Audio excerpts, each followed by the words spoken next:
Hey everyone, it's the patient hodler coming at you with another video, and in this one we are going to talk about the developments within the Veve app, the user base growth, the insane drops that we have seen, but also the crazy burns from the Reserve Wallet that came with it, and some implications for the Ecomi token, what it might mean for the future. So this video is meant for both the investors in the NFTs and also the investors in the Ecomi token. But before we start, please keep in mind that I'm a crypto and NFT investor and not a financial advisor. So please do your own research before you ape in the Veve NFTs or the Ecomi token. Also, if you enjoy this type of content, please consider dropping a like, subscribe to my channel, and let me know what you think about the Veve NFTs and what it means for the Ecomi token in the comments below. If you want to do more than subscribing, liking and commenting, which is a free way to supporting, then you can also become a channel member or a rare hodler to my channel. And at this point I want to thank my rare hodlers for always supporting me and for making this journey possible. Now with that out of the way, let's get started. So I came out here again, beautiful weather, fields to both sides. What can possibly go wrong? And we have a lot of bullish developments to talk about, and maybe we will start with the best of all, and that is that since the beginning of May we have seen a user base growth in wallets that hold more than 2 collectibles, and in total we have seen 7,400 new wallets that have more than 2 collectibles already. So these might have come in as a consequence to the Star Wars promotion, also organic growth in that sense, but I highly doubt that these are multiplied accounts because collectible transfers are disabled. KYC is right around the corner with the web portal, and it is going to be difficult to KYC multiple accounts. Yes, 2, 3, 4, 5 accounts is possible to KYC them within the family and then maybe later transfer the collectibles to one main account,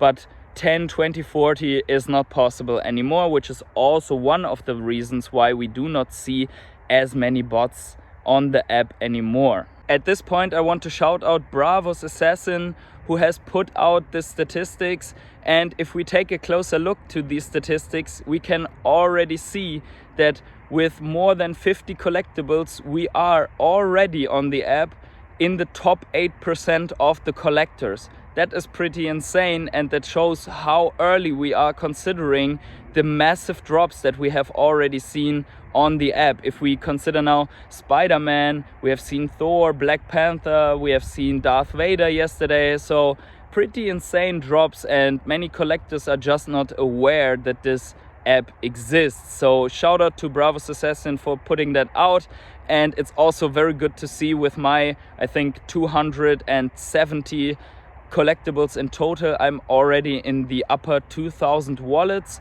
That's a pretty good feeling, and I will continue to work my way up to stay in this upper percent if I can.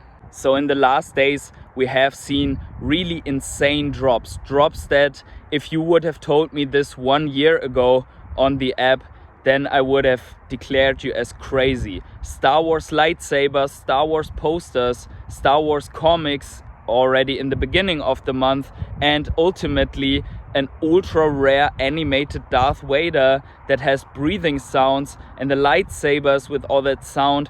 So if we really look back and if we tune out all that FUD, isn't that an insane collection of drops that we have seen right here from the Star Wars brand? And together with that we have also seen an insane amount of OMI burned because of the currently so low bear market price for the OMI token. And at this point, Jeremy Padawa, who is already very famous in the community, who is working with a physical toy company and is also a friend to Alfred Kahn and David Yu, he chimes in and says that in the last 4 days we have burned 2.5% of the Reserve Wallet, and if we would see this pace of drops continuously, the whole reserve wallet would disappear and we would have nothing left in that reserve wallet with this current OMI price. Now consider that this bear market is not over. In fact, it has just started. Probably the price will remain in this area or even drop lower to 3 zeros in the OMI price point, which would increase the burns even more. At the moment, a little more than $340 million worth of drops would be necessary to erase the complete reserve wallet. Now, 1 year ago at half a penny price point, we were calculating how we could get to zero, and many people were claiming, also a little bit fuddish, that at that price point it would take 5-6 years or how many years, and even at that point the bullish ones were the reserve wallet could be depleted after 2.5 or 3 years. So now we have the situation that we could also open the FUD bucket and say that it might be a danger to the project at these low prices that we are burning through the reserve wallet so fast. We also have to consider at this point that we have this development of an almost exponential burn rate, and we can see that very good in the graphs that the channel Jason Colon puts out. I cite him frequently here because his graphics are very easy to understand, and it's very nice to see how at this price point the burn wallet actually takes the path of an exponential rate of decreasing the supply that is remaining within that wallet. We have to consider at that point that we are in the beginning of the development of this app. We have to consider that there are still so many brands and drops to come, land sales and the Veveverse, all that stuff that we are not even thinking of too much at the moment because we are so concerned with the short-term milestones like MTL, KYC, web app, OMI to NFT, and all this stuff that will give an ultimate value to our collectibles. But on the long run, we have to see how much will be left in the reserve wallet once they announce or once they perform the land sales for the Veveverse, which will be the precursor to the actual Veveverse, which will burn a lot more OMI tokens in my opinion. And this brings me to my last part, and that is the in-game market and the gems purchased in comparison to the gems spent on the app, and why even the most bullish drops at the moment do not really affect the overall market. So in my opinion, the Darth Vader drop and the Star Wars drops 1 year ago would have sparked a massive bull run like the golden moments did around September, October and November, and then across the whole year until they peaked in January, and then we had the massive decline that is lasting until now. Now, why do we not see the spark? And this is because the motivation to buy is not the only one that influences the price. In fact, the most important thing is the gem liquidity within the app. So we have many factors that influence the price. For example, that millions of gems are locked up in the whale accounts that are currently banned because of the cybercrime gem exploit investigation. But this is not even the main point. The main point is that at the moment, gem purchases that are coming in the app are lower than the gems spent on the drops and the gems spent as secondary market fees that go to Veve and the licensors. And these gems are exiting the app, causing also Ecomi burn. If you want to learn more about all the burn mechanics, then check out this video where I break down all the burn mechanics to the OMI token. But at this point, it needs to be said that if you have more gems exiting the app, then you have an influx about gem purchases. Then of course there is not enough gems in circulation to make more than a couple of grail collectibles to peak and to run up. And this we can see very good at the charts of pudding cheeks that I will display and discuss here.